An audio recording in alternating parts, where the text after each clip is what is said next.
السلام علیکم میرے عزیزوں اقارب، میرے عزیزوں، میں ہوں افتخار فی پیارے پاکستان کے سٹی آف لو لاہور سے۔ دوستو، کل رات مجھے ایک نوجوان کی کال آئی۔ منڈی بہت دن کا رہنے والا وہ نوجوان بہت پریشان تھا، بہت تکلیف میں تھا، اور اس کا یہ خیال تھا کہ اگر اس کو کوئی ریلیف نہ ملا اس ڈپریشن سے، اس انزائٹی سے، تو وہ کوئی انتہائی قدم اٹھا لے گا۔ تو میں نے اس نوجوان سے کہا کہ بھائی ہوا کیا؟ کہتا جی میں احساس گناہ کا شکار ہو گیا ہوں۔ میں نے کہا یار اگر آپ سے کوئی گناہ سرزد ہو گیا تو پھر اللہ سے معافی مانگ لے۔ کہتا جی میں نے بڑی معافی مانگی ہے، اور میں روز رو رو کے معافی مانگتا ہوں اور گڑ گڑاتا ہوں، لیکن مجھے لگتا ہے کہ میرا اللہ مجھے معاف نہیں کرے گا۔ میں نے کہا یار بات دراصل یہ ہے کہ حضرت انسان جو صدیوں سے گناہ کرتا آیا ہے، 4-5 جو بڑے گناہ ہیں انہی میں سے کچھ تم نے کیا ہوگا، لیکن یہ جو تم انتہائی قدم والی بات کر رہے ہو یہ بہت بری بات ہے۔ تو احساس گناہ تو بہت اچھی چیز ہے، پھر اس کے بعد اللہ کی بارگاہ میں جانا، جھکنا، رو کر معافی مانگنا ہی بہت اچھی بات ہے۔ تو تم اب سیٹسفائی کیوں نہیں ہو؟ اس نے کہا جی مجھے لگتا ہے کہ مجھے میرا اللہ معاف نہیں کرے گا۔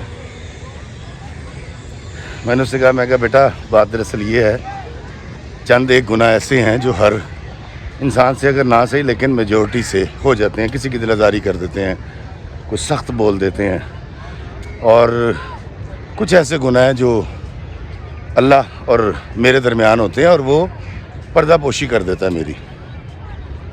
تو کہتا جی میں تو بڑی لوگوں کی پردہ پوشی کرتا ہوں۔ تو میں کہا بیٹا اپنی بھی پردہ پوشی کرنی ہے، کلی دوسریاں تو نہیں کرنی، اپنے آپ نے بھی وہ سہولت دینی ہے۔ جی کوئی گناہ ہو گیا ہے تو اللہ دے اگے جھک کے معافی مانگ کے تے اگے سیدھے راہ ٹر پو۔ وہ کہتا نہیں جی مجھے کسی نے یہ کہا ہے کہ تم روزانہ رو رو کے اللہ تعالیٰ سے بہت معافی طلب کرو تو پھر شاید تمہیں اللہ تعالیٰ معاف کر دے۔ میں نے اسے کہا بیٹا آپ کیا کرتے ہو؟ کہتا جی میں طالب علم ہوں۔ میں نے کہا مجھے ایک بات بتائیے کہ آپ کے سارے خرچے پورے ہونے کے بعد آپ کے ابا جی نے آپ کو ایک 500 روپے دیے جو آپ کے پاس اضافی ہیں، آپ سڑک سے جا رہے ہیں اور ایک عورت یا ایک مرد روتا ہوا چلاتا ہوا آتا ہے اور آپ کے قدموں میں گرتا ہے اور آپ سے کہتا ہے خدا کے واسطے مجھے کھانا کھلا دو، میں بہت بھوکا ہوں۔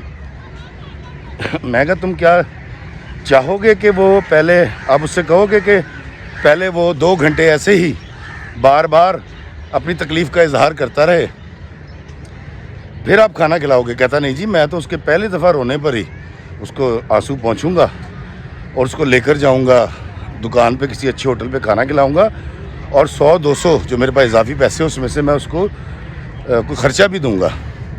میں نے کہا یار کمال ہو یار، تم انسان ہو، اللہ کے دیے ہوئے خزانوں میں سے 500 روپیہ تمہارے ہاتھ لگا ہے تو تم پہلی بار ایک بھوکے کو رونے اور چلانے پر اس کی داد رسی بھی کرو گے،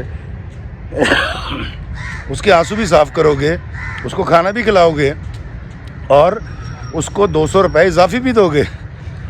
لیکن وہ اللہ جو تمام خزانوں کا مالک ہے، وہ کائناتیں، وہ دنیایں جو ہماری نظروں سے اوجھل ہیں، وہ اس کا بھی مالک ہے، زمین میں چھپے ہوئے اور آسمان کے خزانوں سے بھی واقف ہے، جو میرے دل کے بھید کو، حال کو بھی جانتا ہے۔ وہ یہ جانتا ہے کہ میں کیا سوچ رہا ہوں یا کیا کروں گا، جس کے خزانے لامحدود ہیں۔ وہ اللہ کیوں چاہے گا کہ آپ بار بار بار بار روئیں اور ایک ہی چیز کی معافی طلب کرتے رہیں، اور وہ اللہ آپ کو کچھ عرصے کے بعد اس کی معافی دے؟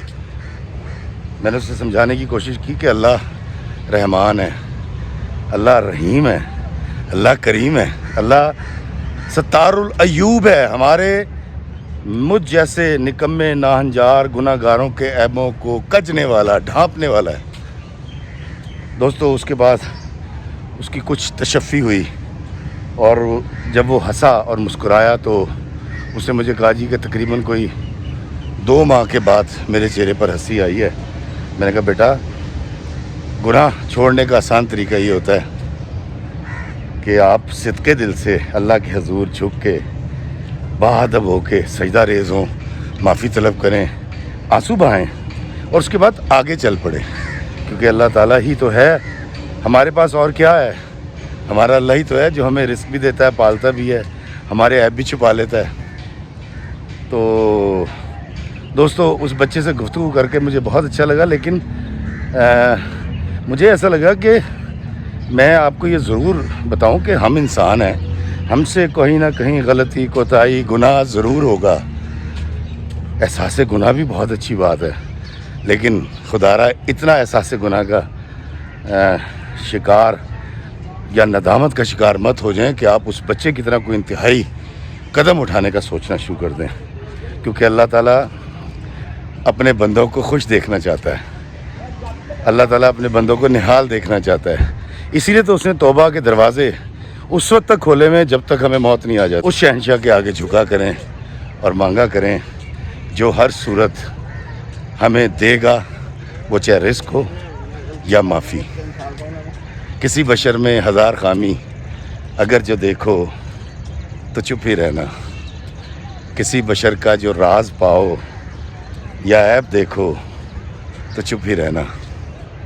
اللہ ہمیں آسانیاں عطا فرمائے اور آسانیاں تقسیم کرنے کا شرف عطا فرمائے. زندگی کو راستہ دو. السلام علیکم ورحمۃ اللہ وبرکاتہ.